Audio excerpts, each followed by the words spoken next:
దాంతో ఇది చేయలే. That's the reason. నిన్న ఒక ప్రెస్ నోట్ రిలీజ్ చేశారు. అది సినిమా రిలీజ్కి ముందు ఒక ప్రొడ్యూసర్ దగ్గర నుంచో ఒక హీరో దగ్గర నుంచో అలాంటి ప్రెస్ నోట్ రావడం ఇదే ఫస్ట్ టైం. అది ట్రోలర్స్కి మాత్రమే సంబంధించిందా, లేదంటే రివ్యూలు చెప్పే వాళ్ళకి కూడా అది ఒక వార్నింగ్లా అనుకోవాలా? See I'm not in a space, warning ఇచ్చే స్పేస్లో నేను లేను. నా సినిమా ప్రతి ఒక్కరూ చూడాలి, 100కి 100 మందికి నచ్చుతుందని ఆశిస్తున్నాను, కానీ నచ్చుతుందా అనేది question mark. But I'm sure majority of దెమ్కి నచ్చుతుంది. ఆ నోటీస్ ఇవ్వడం ఎందుకంటే టు ప్రొటెక్ట్ క్రియేటివ్ ఇంటిగ్రిటీ.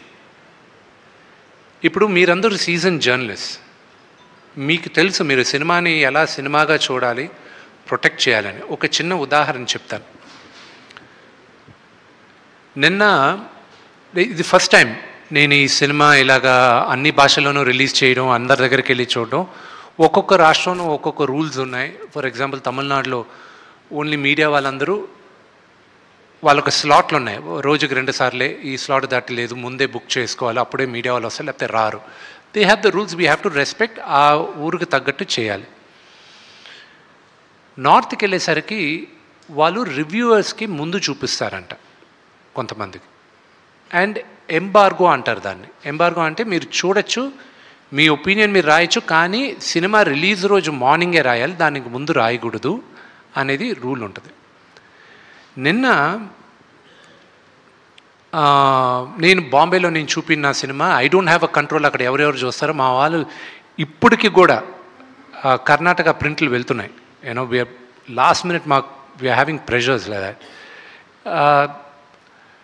నిన్న వాళ్ళు చూశారు, నాకేంటి ఆతృత ఏంటంటే వీళ్ళు సినిమా చూసేశారు, how will you know this the first time outsiders Kannappa అంటే ఏంటో తెలియక, ఏమీ తెలియని వాళ్ళు మొదటిసారి చూశారు, మన చరిత్ర కూడా తెలియని వాళ్ళు చూశారు.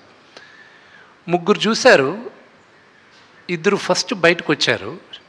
ప్రసాద్ ల్యాబ్లో నేను కూర్చొని ఉన్నా, నేను లేచి వెళ్ళాను, వాళ్ళని ఎప్పుడు కలవలా, వచ్చారు కదా అని లేచి వెళ్ళాను ఇంట్రడ్యూస్ చేసుకోవడానికి. నన్ను చూశారు, ఒక అతను గట్టిగా కౌగులించుకొని ఏడవడం మొదలెట్టాడు. సో ఐ ఫెల్ట్, నాకు ఏడుపు వచ్చింది. I don't know what to react. He said, last 1 hour నా లైఫ్లో చూడలేదు ఇప్పుడు, ఇట్ వాజ్ అంత హార్ట్ టచింగ్గా ఉండింది అని. So it gave me a lot of confidence. Of course మహానటుడు రజనీకాంత్ గారి సినిమా చూసి ఆయన అప్రిషియేట్ చేసింది, ఆయన ఒక్క మాట, అది నాకు లైఫ్లో మర్చిపోలేను ఆయన అన్న మాట. ఇతను అనిన తర్వాత ఎంబార్గో ఉన్నప్పటికీను నిన్న రాత్రి రివ్యూ వేసేసాడు ఆయన. రివ్యూ వేసి ఒక ఆయన ఏమో 3.5, ఇంకో ఆయన 4 ఇచ్చారు వాళ్ళు. ఇంకో ఆయన నేను రిక్వెస్ట్ చేశాను, sir at least wait till Monday morning అని. సో ఫ్రైడే మార్నింగ్ ఈ రివ్యూ వచ్చిన కరెక్ట్గా 3 hours దేర్ వర్ రివ్యూస్. తెలుగులో కూడా చూసాం, సినిమా ఓన్లీ 0.5/5 అని 42 రివ్యూలు ట్విట్టర్లో వచ్చాయి. Now there is a team, చెన్నైలో కాంట్రాక్ట్ ఇచ్చాం ఇలాగా చేయడం. అలాంటి వాళ్ళకే it is only for them, not for season professionals like you. మీరందరూ చూసి ఆదరించి మీ సలహాల ద్వారా సినిమాలు వెళ్తాయి, కానీ but these are for the mischief mongers అంతే. రెండోది కూడా సినిమా చూస్తూ అక్కడ వీడియో తీస్తూ పెడతారు, దట్ ఈస్ వెరీ రాంగ్. సినిమాను ఎంజాయ్ చేయట్లేదు, ఇక్కడ వీళ్ళు చేయట్లేదు. అలాంటి వాళ్ళకి వీ హ్యావ్ మ్యాప్డ్ ఇట్. వాళ్ళ అకౌంట్స్ కానీ యూట్యూబ్ ఛానల్స్ కానీ if they do piracy like that they will be totally blocked. So ఆ జాగ్రత్తలు మనం తీసుకున్నాం. అల్టిమేట్గా సినిమా బతకాలి, వాళ్ళకి తెలియట్లా, వాళ్ళు ఆ 1-2 minutes వాళ్ళ ఆతృత కోసం they are destroying the culture of cinema.